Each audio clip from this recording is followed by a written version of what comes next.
बिस्मिल्लाहिर्रहमानिर्रहीम अस्सलाम वालेकुम। तुसी पे वेंदे जे प्रोग्राम ABC दा जवानी 1947। मैं दा मेज़बान बिलाल मुबशर।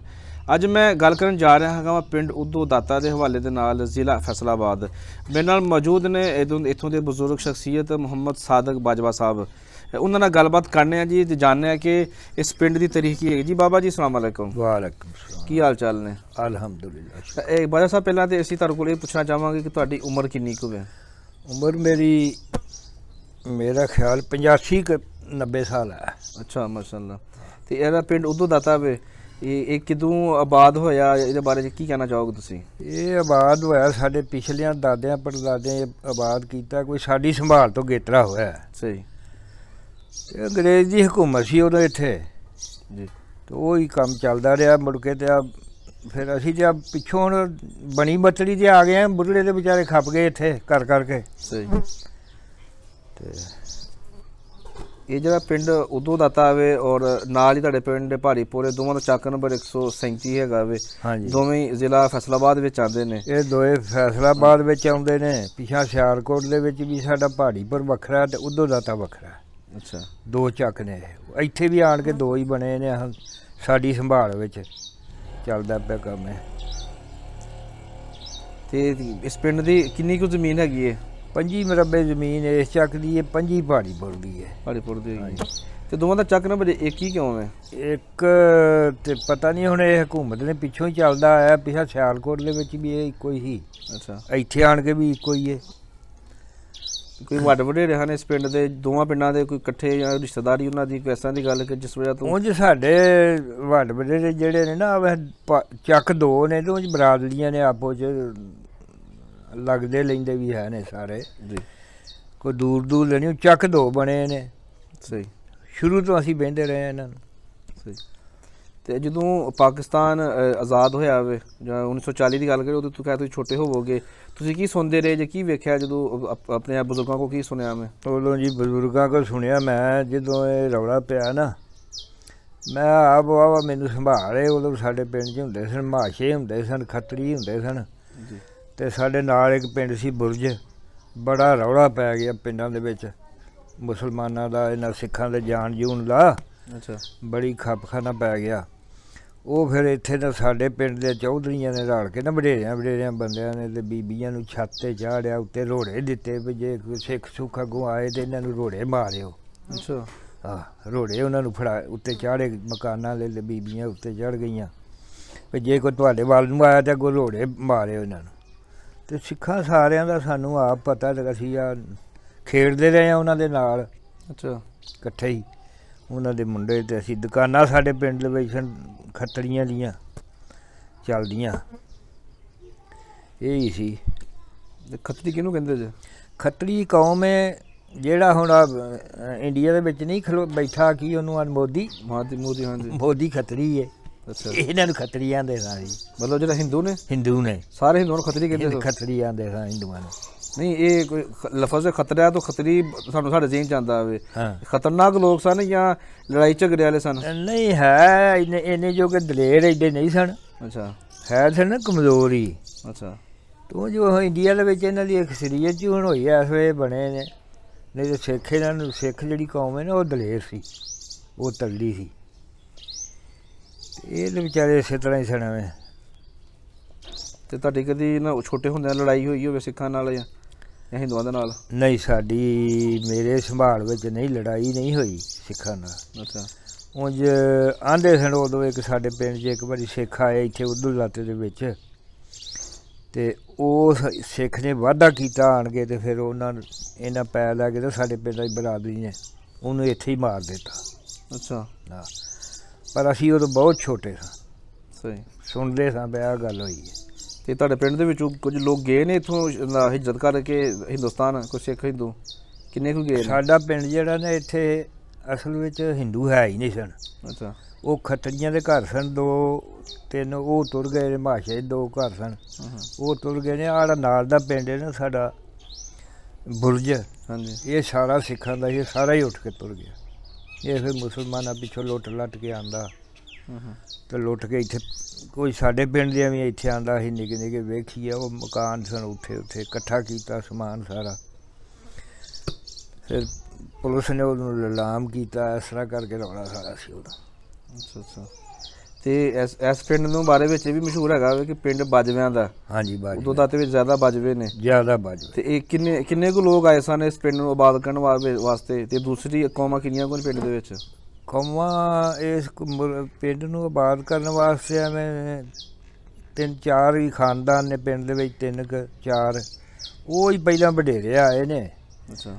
ਉਦੋਂ ਜੰਗਲ ਸ਼ੁੰਗਲ ਹੀ ਸੁਣਿਆ ਆਹ ਸਾਨੂੰ, ਤੇ ਹੁਣ ਆਹ ਤੇ ਉਸ ਵੇਲੇ ਨੂੰ ਵੇਖਿਆ ਨਹੀਂ ਨਾ ਵਡੇਰੇ ਸਾਡੇ ਕਿਤੇ ਕਿ। ਸਹੀ। ਤੇ ਉਹਨਾਂ ਹੀ ਆਬਾਦ ਕੀਤਾ, ਉਹਨਾਂ ਹੀ ਸਾਰੇ ਕੰਮ ਕੀਤੇ ਨੇ। ਸਹੀ। ਤੇ ਇੱਥੇ ਅਸੀਂ ਜੇ ਪਿੱਛੋਂ ਆਬਾਦ ਕੀਤੇ ਹੀ ਵੇਖਿਆ, ਜਦੋਂ ਅਸਾਂ ਵੇਖਿਆ ਸਹੀ। ਪਹਿਲਾਂ ਅੰਗਰੇਜ਼ ਦੀ ਹਕੂਮਤ ਸੀ, ਉਦੋਂ ਅੰਗਰੇਜ਼ ਹੀ ਇੱਥੇ ਸਾਰੇ ਕੰਮ, ਆਹ ਨਹਿਰਾਂ ਸ਼ਹਿਰਾਂ ਕੱਢੀਆਂ, ਆਹ ਸਾਰੇ ਸੂਏ ਉਹਨ ਬਣਾਏ, ਆਹ ਲੈਨ ਟ੍ਰੇਨ ਉਹਨੇ ਚਲਾਈ। ਅਸਾਂ ਤੇ ਮਗਰੋਂ ਉਹਨੂੰ ਉਜਾੜਿਆ ਹੀ ਹੈ। ਹਾਂ ਜੀ, ਇਹ ਤਾਂ ਗੱਲ ਸਹੀ। ਅਸਾਂ ਤੇ ਉਹ ਮਗਰੋਂ ਉਜਾੜਿਆ ਹੀ ਹੈ ਉਹਨੂੰ, ਅਸਾਂ ਕੋਈ ਵੱਧ ਕੰਮ ਨਹੀਂ ਕੀਤਾ। ਬਾਜਵੇ ਸਾਡੇ ਪਿੰਡ ਦੇ ਵਿੱਚ ਸ਼ੁਰੂ ਤੋਂ ਸਾਡੇ ਵਡੇਰੇ ਹੀ ਬਾਜਵੇ ਸਨ। ਅੱਛਾ। ਪਿੱਛੋਂ ਪਹਾੜੀਪੁਰੋਂ ਵੀ ਉੱਠ ਕੇ ਆਏ ਬਾਜਵੇ ਹੀ ਸਨ, ਸਾਰੇ ਹੈ ਹੀ ਬਾਜਵੇ। ਦੂਸਰੇ ਘਰ ਦੇ ਇੱਕ ਅੱਧਾ ਹੀ ਹੈ ਸਾਡੇ ਪਿੰਡ 'ਚ, ਸਾਰੇ ਹੀ ਬਾਜਵੇ ਨੇ। ਸਾਰੇ ਬਾਜਵੇ ਨੇ। ਸਾਰੇ ਬਾਜਵੇ। ਤੇ ਜਿਹੜਾ ਭਾਰੀਪੁਰ ਦੇ ਵਿੱਚ? ਪਹਾੜੀਪੁਰ 'ਚ ਵੀ ਸਾਰੇ ਬਾਜਵੇ। ਸਾਰੇ ਬਾਜਵੇ ਨੇ? ਸਾਰੇ ਬਾਜਵੇ। ਅੱਛਾ ਅੱਛਾ। ਮਤਲਬ ਇਹ ਦੋਨੋਂ ਪਿੰਡ ਪਿੱਛੇ ਵੀ ਬਾਜਵੇ ਨੇ, ਇੱਥੇ ਵੀ ਬਾਜਵੇ ਨੇ? ਇੱਥੇ ਵੀ ਬਾਜਵੇ। ਨਹਿਰ ਤੋਂ ਪਰਲੇ ਪਾਸੇ ਉਹ ਸਾਰਾ ਸਿਆਲਕੋਟ ਹੈਗਾ, ਇਸ ਪਾਸੇ ਕਹਿੰਦੇ ਸਾਰੇ ਗੁਰਦਾਸਪੁਰੀਏ ਨੇ। ਤੁਸੀਂ ਕਹਿ ਰਹੇ ਜੀ ਤੁਸੀਂ ਸਾਰੇ ਸਿਆਲਕੋਟ ਵੀ ਤੂੰ ਆਏ ਜੀ, ਕਹਿ ਲਓ ਜਿਹੜੇ ਤੁਹਾਡੇ ਵੱਡ ਵਡੇਰੇ ਨੇ ਉੱਥੇ ਵੀ ਪਿੰਡ ਹੈਗਾ ਵੇ, ਇਹ ਕਿਵੇਂ? ਆਹ ਜਿਹੜੇ ਨਾ ਹਾਂਜੀ। ਅਸੀਂ ਜਿਵੇਂ ਸਿਆਲਕੋਟੀਏ। ਅੱਛਾ। ਆਹ ਚੱਠਿਆਂ ਦੇ ਪਿੰਡ ਨੇ ਨਾ, ਇੱਧਰ ਆ ਘੰਮੀ ਹੋਈ, ਪਰ ਆ ਮੁਠਿਆਂ ਵਾਲਾ ਹੋਇਆ, ਮਤਿਆਣੀ ਸਾਰੇ, ਇਹ ਸਾਰੇ ਗੁਰਦਾਸਪੁਰੀਏ ਨੇ। ਤੇ ਤੁਹਾਡੇ ਪਿੰਡ ਵਿੱਚ ਕਿੰਨੀਆਂ ਕੁ ਸਹੂਲੀਅਤ ਮੌਜੂਦ ਨੇ? ਸਾਡੇ ਪਿੰਡ ਦੇ ਵਿੱਚ ਸਹੂਲੀਅਤ ਕੋਈ ਵੀ ਨਹੀਂ ਮੌਜੂਦ। ਸਾਡੇ ਪਿੰਡ ਸਕੂਲ ਇੱਕ 5ਵੀਂ ਤੱਕ ਬੱਚਿਆਂ ਦਾ, 5ਵੀਂ ਤੱਕ ਬੱਚੀਆਂ ਦਾ। ਸਹੂਲਤ ਸਾਡੇ ਪਿੰਡ ਕਾਹਦੀ ਆ? ਉਹ ਵਿਚਾਰੇ ਲੋਕ ਇੱਥੋਂ ਬੈਗ ਦਾ ਤੇ ਬੱਚੇ ਸ਼ਹਿਰ ਘੱਲਦੇ ਨੇ, 1200 ਕਿਰਾਇਆ ਲੱਗਦਾ, ਜਾ ਕੇ ਸਕੂਲ 'ਚ ਪੜ੍ਹਦੇ ਨੇ। ਗਰੀਬ ਆਦਮੀ ਕਿੱਥੇ ਕੀ ਕਰਨ? ਕੋਈ ਹਿੰਮਤ ਨਹੀਂ ਕਿਸੇ ਦੇ ਘੱਲਣ ਦੀ, ਤੇ ਕੋਈ 5ਵੀਂ ਤੱਕ ਸਕੂਲ ਹੈ ਪਿੰਡ 'ਚ। ਹੁਣ 1200 ਇੱਥੋਂ ਗੱਡੀ ਜਾਂਦੀ ਹੈ ਜਿਹੜੀ ਬੱਚਿਆਂ ਦਾ ਕਿਰਾਇਆ ਲੈਂਦੀ ਹੈ। ਹੁਣ ਸਾਰੇ ਲੋਕ ਕੀ ਕਰਨ? ਕੋਈ ਜਾਣ ਵਾਲੇ ਬੰਦਿਆਂ ਕਈਆਂ ਦੇ ਘਰ ਦੇ ਬੱਚੇ, ਦੂਜਿਆਂ ਕੋਲ ਨਹੀਂ ਜਾਂਦੇ। ਪਿੰਡ ਵਿੱਚ ਘਰ ਕਿੰਨੇ ਕੁ ਨੇ? ਪਿੰਡ ਵਿੱਚ ਘਰ ਤੇ ਬਥੇਰੇ ਨੇ ਮਾਸ਼ਾਅੱਲਾ। ਹੁਣ ਗਿਣੇ ਤੇ ਮੈਂ ਨਹੀਂ, ਤੋਂ ਪਿੰਡ ਚੰਗਾ ਤਗੜਾ। ਅੰਦਾਜ਼ਨ ਕਿੰਨੇ ਕੁ ਹੋਣਗੇ ਘਰ? ਘਰ ਇੱਥੇ ਕੁਝ 4-5 800 ਹੈ। 800 ਘਰ ਕਿ ਵਧੇਰੇ ਹੋਣ? ਹਾਂ, 800 ਘਰ ਹੈਗਾ ਤਾਂ ਮਤਲਬ ਇਹ ਕਿ ਅਗਰ ਤੁਸੀਂ ਵੋਟ ਗਿਣੋ, ਹਰ ਘਰ ਤੁਸੀਂ 3 ਵੋਟ ਵੀ ਲਾਓ ਤੁਸੀਂ, ਤੇ 2400 ਵੋਟ ਬਣਦਾ।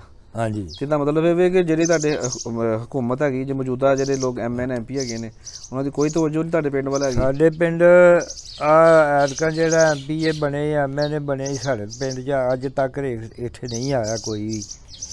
ਤੇ ਇੱਥੇ ਆਣ ਕੇ ਕਿਸੇ ਦੀ ਦਰੂਦ ਨਾ ਫੈਸਿਆ, ਕਿਸੇ ਨੇ ਕੋਈ ਕੀਤੀ ਆਹਾਂ ਤੇ ਕਦੇ ਵੇਖਿਆ ਨਹੀਂ ਇੱਥੇ ਕੋਈ। ਸਹੀ।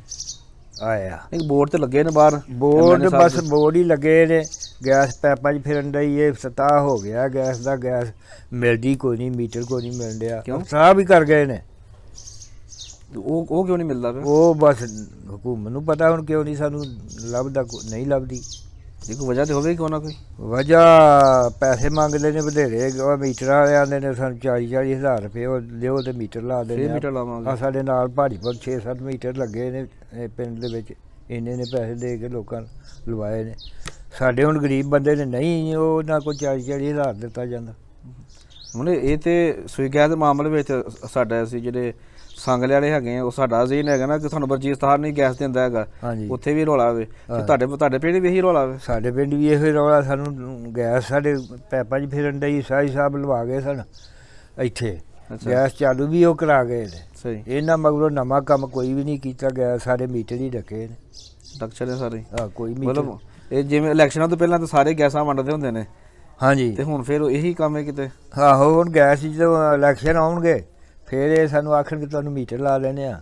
ਅੱਛਾ। ਹੁਣ ਕੋਈ ਸਾਨੂੰ ਪੁੱਛਦਾ ਨਹੀਂ। ਗੈਸ ਸਾਡੇ ਕੋਲ ਫਿਰਨ ਡਈ ਹੈ ਪਿੰਡ 'ਚ। ਤੇ ਪਿੰਡ ਵਿੱਚ ਸੋਲੰਗ ਵੀ ਕੋਈ ਨਹੀਂ ਹੈਗਾ? ਪਿੰਡ ਦੇ ਵਿੱਚ ਸੋਲੰਗ ਵੀ ਟੁੱਟੇ ਭੱਜੇ, ਕੁਛ ਵੀ ਨਾਲੀਆਂ ਕਈਆਂ ਥਾਵਾਂ 'ਤੇ ਟੁੱਟੀਆਂ ਫਿਰਦੀਆਂ ਪਈਆਂ, ਉਹ ਸਭ ਪਾਣੀ ਫਿਰਨ ਡਿਆ। ਤੇ ਕਦੀ ਪਿੰਡ ਵਾਲੇ ਇਕੱਠ ਕਰਕੇ ਕਦੀ ਐਮਏ ਐਮਪੀ ਨੂੰ ਜਾਂ ਕਿਸੇ ਵੱਡੇ ਬੰਦੇ ਨੂੰ ਆਖਿਆ ਹੋਵੇ ਕੋਈ ਜਿਹਦੀ ਗੱਲ? ਵੱਡੇ ਆਦਮੀ ਜੀ ਕਿਹਨੂੰ ਆਖਣਾ, ਸੁਣਦਾ ਹੀ ਕੋਈ ਨਹੀਂ ਇੱਥੇ, ਨਾ ਕੋਈ ਸੁਣਦਾ। ਆ ਪਿੱਛੇ ਜੇ ਥੋੜ੍ਹੀ ਜਿਹੀ ਪੀਸੀ ਆਈ ਸੀ ਇੱਕ ਬਾਜ਼ਾਰ 'ਚ, ਅੱਛਾ, ਉਹ ਵੀ ਅੱਧੀ ਕੁ ਲਾ ਕੇ ਤੇ ਅੱਧੀ ਕੁ ਲੈ ਕੇ ਤੁਰ ਗਏ ਨੇ। ਉਸੇ ਤਰ੍ਹਾਂ ਹੀ ਪਿਆ ਬਾਜ਼ਾਰ ਉੱਥੋਂ, ਕੋਈ ਕੰਮ ਨਹੀਂ ਹੋਇਆ ਐਤਕਾਂ ਜਿਉਂ ਹਕੂਮਤ ਬਣੀ ਹੈ। ਆਹ ਨਹੀਂ ਕਿਤੇ ਵੇਖਿਆ। ਸਹੀ। ਤੇ ਪਿੰਡ ਦੇ ਵਿੱਚ ਮਸਜਿਦਾਂ ਕਿੰਨੀਆਂ ਅੱਜ? 2 ਮਸਜਿਦਾਂ ਨੇ। ਅਹਿਲੇ ਸੁਨਨਤ ਜਾਂ ਕਿਸੇ ਹੋਰ ਮਸਲਾ? ਇਹਦੇ ਸੁੰਦਰ ਸਾਰਾ ਪਿੰਡ। ਕੋਈ ਦੂਸਰਾ ਮਸਲਾ ਹੈ ਪਿੰਡ 'ਚ? ਨਹੀਂ, ਕੋਈ ਨਹੀਂ। ਸਾਈ ਸਾਹਿਬ ਨੇ ਬੜੇ ਕੰਮ ਕੀਤੇ ਨੇ ਸਾਡੇ ਇਸ ਇਲਾਕੇ ਦੇ, ਬਹੁਤ ਜ਼ਿਆਦਾ। ਸਾਡੀ ਗੱਲ ਵੀ ਸੁਣਦਾ ਸੀ, ਸਾਡੇ ਪਿੰਡ 'ਚ ਵੀ ਆਉਂਦਾ ਸੀ, ਕਿਸੇ ਦੀ ਮਾੜੀ ਚੰਗੀ ਫਾਇਦਾ ਵੀ ਆਂਦਾ ਸੀ। ਤੇ ਐਤਕਾਂ ਤਾਂ ਸਾਨੂੰ ਪਤਾ ਨਹੀਂ ਲੱਗਦਾ ਵੀ ਸਾਡੀ ਕੋਈ ਕਿਸਮਤ ਹੀ ਐਸੀ ਹੈ ਵੀ ਨਹੀਂ ਕੋਈ ਗੱਲ ਬਣਦੀ ਪਈ। ਨਾ ਗੈਸ ਸਾਨੂੰ ਲੱਭਣ ਡਈ ਹੈ, ਨਾ ਸੋਲੰਗ, ਨਾ ਬਹਿਣੀ, ਕੋਈ ਸ਼ਾਇਦ ਲੱਭੀ ਕੋਈ ਨਹੀਂ।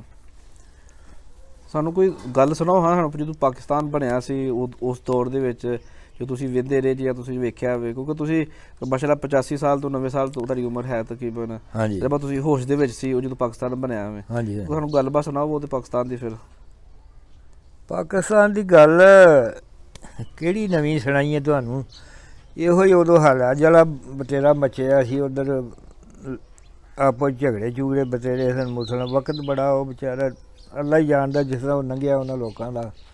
ਉੱਧਰੋਂ ਵੀ ਗੱਡਿਆਂ 'ਤੇ ਮੁਸਲਮਾਨ ਜਿਹੜੇ ਨੇ ਉਹ ਇੱਧਰ ਆਉਂਦੇ ਸਨ। ਸਹੀ। ਕਈ ਵਿਚਾਰੇ ਰੁਲਦੇ ਖੁੱਲਦੇ ਇਸੇ ਤਰ੍ਹਾਂ ਹੀ। ਇੱਧਰੋਂ ਵੀ ਜਿਹੜੇ ਸਿੱਖ ਸਨ ਇਸ ਤਰ੍ਹਾਂ ਹੀ ਜਾਂਦੇ ਸਨ। ਕੰਮ ਤੇ ਉਦੋਂ ਇਸੇ ਤਰ੍ਹਾਂ ਦਾ ਸੀ ਬੜਾ। ਅੱਗੋਂ ਅੱਲਾ ਪਾਕ ਨੇ ਚਲੋ ਜੀ ਇਸ ਤਰ੍ਹਾਂ ਵੀ ਹੈ ਸਾਨੂੰ ਮੁਲਕ ਦੇ ਦਿੱਤਾ ਹੈ, ਪਾਕਿਸਤਾਨ ਬਣ ਗਿਆ। ਅੱਗੋਂ ਇਹਨੂੰ ਚਲਾਉਣ ਵਾਸਤੇ ਸਾਡੇ ਕੋਲ ਕੋਈ ਸਮਝ ਨਹੀਂ ਲੱਗਦੀ ਕੀ ਬਣੇਗਾ। ਬਸ ਇਹੋ ਹੀ ਆਖੀ ਜਾਂਦੇ ਨੇ ਗਰੀਬ ਮਰ ਗਏ, ਗਰੀਬ ਹੀ ਹੋ ਗਏ, ਗਰੀਬ ਕਰਜ਼ਾ ਹੀ ਚੜ੍ਹ ਗਿਆ, ਕਰਜ਼ਾ ਹੀ ਚੜ੍ਹ ਗਿਆ। ਇਹੋ ਗੱਲ ਹੀ ਸੁਣਨੇ ਆ ਅਸੀਂ। ਤੇ ਸਾਡੇ ਪਿੰਡ ਕੋਈ ਮਹਾਜਰ ਵੀ ਹੈ ਨੇ? ਮਹਾਜਰ ਸਾਡੇ ਪਿੰਡ 'ਚ ਕੋਈ ਨਹੀਂ ਹੈ। ਕੋਈ ਮਹਾਜਰ ਨਹੀਂ ਹੈਗਾ? ਪਹਾੜੀਪੁਰ ਵੀ ਕੋਈ ਨਹੀਂ। ਮਤਲਬ ਇੱਥੇ ਕੋਈ ਮਹਾਜਰ ਨਹੀਂ ਹੈਗਾ? ਕੋਈ ਮਹਾਜਰ ਨਹੀਂ ਇੱਥੇ। 3 ਮਾਰਚ ਦੇ ਹਵਾਲੇ ਨਾਲ ਆਵਾਮ ਨੂੰ ਕੀ ਪੈਗਾਮ ਦੇਣਾ ਚਾਹੋਗੇ, ਪਾਕਿਸਤਾਨੀ ਆਵਾਮ ਨੂੰ? ਪਾਕਿਸਤਾਨੀ ਆਵਾਮ ਨੂੰ ਜੀ ਅਸੀਂ ਕਾਹਦਾ ਦੇਣਾ, ਸਾਡਾ ਕੋਈ ਇੱਥੇ ਪਿੰਡ 'ਚ ਬੈਠਿਆ ਕੋਈ ਕੰਮ ਹੋਏ ਜਿਹੜੇ ਗਰੀਬ ਬੰਦੇ ਆ ਸਕੂਲ ਬਣ ਜਾਣ, ਕੋਈ ਸ਼ੈ ਨਹੀਂ 5ਵੀਂ ਤੱਕ। ਹੁਣ ਬੱਚੇ ਮਾੜਾ ਬੰਦਾ ਗਰੀਬ ਆਦਮੀ 1200 ਦੇ ਕੇ ਬੱਚਾ ਕਿੱਥੇ ਕਰਾਏ ਸੰਗੇ ਪੜ੍ਹਨ ਵਾਸਤੇ। ਸਹੀ। ਤੇ ਇਹ ਮਿਹਰਬਾਨੀ ਹੈ ਨਾ ਹਕੂਮਤ ਦੀ, ਜੇ ਕੋਈ ਸਕੂਲ ਹੀ ਬਣਾ ਦੇਵੇ ਪਿੰਡ 'ਚ ਜਾਂ ਕੋਈ ਕੰਮ ਕਰ ਦੇਣ, ਚਲੋ ਹਰ ਗਰੀਬ ਮਸਕੀਨ ਪੜ੍ਹ ਸਕਦਾ। ਸਾਡੇ ਵੇਖ ਲਓ ਤੁਸੀਂ ਪਿੰਡ ਦੇ ਵਿੱਚ ਵੀ ਪਾਣੀ ਕੋਈ ਨਹੀਂ ਇੱਥੇ ਸਾਫ਼ ਪਾਣੀ ਪੀਣ ਵਾਸਤੇ ਜੀ। ਸਾਡੇ ਪਿੰਡ ਦੇ 4 ਸਵੇਰੇ ਮੱਛਲੀ ਫਾਰਮ ਬਣਿਆ, ਪੈਪ ਕੋਈ ਨਹੀਂ, ਵਾਟਰ ਸਪਲਾਈ ਉਹ ਸਾਈ ਸਾਹਿਬ ਨੇ ਉਦੋਂ ਲਵਾਈ ਸੀ, ਉਹ ਚੱਲਦੀ ਰਹੀ ਹੈ। ਹੁਣ ਪੈਪਾਂ ਸ਼ੈਪਾਂ ਖਰਾਬ ਹੋ ਗਈ ਹੈ। ਤੇ ਉਹ ਮਿਹਰਬਾਨੀ ਹੈ ਹਕੂਮਤ ਦੀ ਜੇ ਪਾਣੀ ਸਾਨੂੰ ਦੇ ਦੇਵੇ। ਤੇ ਪਾਣੀ ਸਾਡੇ ਪਿੰਡ ਦਾ ਬਹੁਤ ਭੈੜਾ, ਉਹ ਪੀਣ ਵਾਲਾ ਨਹੀਂ। ਹੁਣ ਡਾਂਭੋਂ ਜਾ ਕੇ ਮੀਲ ਤੋਂ ਪਾਣੀ ਲਿਆਉਣੇ ਆ ਤੇ ਉਹ ਪੀਂਦੇ ਆ। ਤੇ ਵਾਟਰ ਸਪਲਾਈ ਸਾਨੂੰ ਪਾਣੀ ਚੰਗਾ ਮਿਲ ਜਾਏ ਤੇ ਇਹ ਵੀ ਜ਼ਿੰਦਗੀ ਵਾਸਤੇ ਬੜੀ ਸ਼ੈ ਹੈ ਜੇ ਮਿਹਰਬਾਨੀ ਹੈ ਹਕੂਮਤ ਦੀ। ਬਿਲਕੁਲ ਜੀ, ਤਾਂ ਹੈ ਜੀ। ਠੀਕ ਹੈ ਜੀ। ਇਸੇ ਦੇ ਨਾਲ ਪੈਗਾਮ ਦੇ ਨਾਲ ਕਿ ਸਾਡੀ ਹਕੂਮਤ ਅੱਗੇ ਅਪੀਲ ਹੈ ਕਿ ਇਸ ਪਿੰਡ ਵੱਲ ਵੀ ਥੋੜ੍ਹੀ ਤਵੱਜੋ ਕੀਤੀ ਜਾਵੇ। ਜਿਹੜੇ ਇੱਥੋਂ ਦੇ MNA ਸਾਹਿਬ ਨੇ ਉਹਨਾਂ ਦੀ ਜ਼ਿੰਮੇਵਾਰੀ ਹੈ ਕਿ ਇਸ ਨੂੰ ਵੀ ਬੇਸਿਕ ਜਿਹੜੀ ਸਹੂਲੀਅਤ ਹੈਗੀਆਂ ਨੇ ਜਿਹੜੀਆਂ ਇਸ ਤੋਂ ਪਿਛਲੀ ਹਕੂਮਤ ਦੇ ਚੁੱਕੀ ਹੈ ਤੇ ਉਸ ਨੂੰ ਥੋੜ੍ਹਾ ਕੰਟੀਨਿਊ ਕਰਨ। ਰਸੋਈ ਗੈਸ ਦਾ ਮਸਲਾ ਹੈ, ਸੜਕਾਂ ਦਾ ਮਸਲਾ ਹੈਗਾ ਵੇ, ਸੋਲੰਗ ਦਾ ਪਾਣੀ ਦਾ ਮਸਲਾ ਹੈਗਾ ਵੇ, ਤਾਲੀਮ ਦੇ ਜਿਹੜੇ ਇੱਥੇ ਸਕੂਲ ਨੇ, ਜਿਹੜੇ ਇੱਥੇ ਅਦਾਰੇ ਮੌਜੂਦ ਨੇ ਉਹਨਾਂ ਨੂੰ ਥੋੜ੍ਹਾ ਅਪਗ੍ਰੇਡ ਕੀਤਾ ਜਾਏ। ਕਮ ਅਜ਼ ਕਮ ਹੋਰ ਕੁਝ ਨਹੀਂ ਤੇ ਉਹਨਾਂ ਨੂੰ ਮਿਡਲ ਤੱਕ ਲੈ ਕੇ ਜਾਣ ਤਾਂ ਕਿ ਜਿਹੜੇ ਬੱਚੇ ਹੈਗੇ ਨੇ ਕਮ ਅਜ਼ ਕਮ ਕਲਾਸ 8 ਕਲਾਸ ਤੱਕ ਤੇ ਤਾਲੀਮ ਹਾਸਲ ਕਰ ਸਕਣ। ਤੇ ਮਿਲਾਂਗੇ ਜੀ ਫਿਰ ਕਿਸੇ ਨਏ ਰੋਜ਼ ਨਏ ਮੌਜੂ ਤੇ ਨਏ ਪਿੰਡ ਦੇ ਨਾਲ ਗੱਲਾਂ ਬਾਤਾਂ ਕਰਾਂਗੇ। ਤਬ ਤੱਕ ਮੈਨੂੰ ਦਿਓ ਇਜਾਜ਼ਤ। ਪਾਕਿਸਤਾਨ ਜ਼ਿੰਦਾਬਾਦ।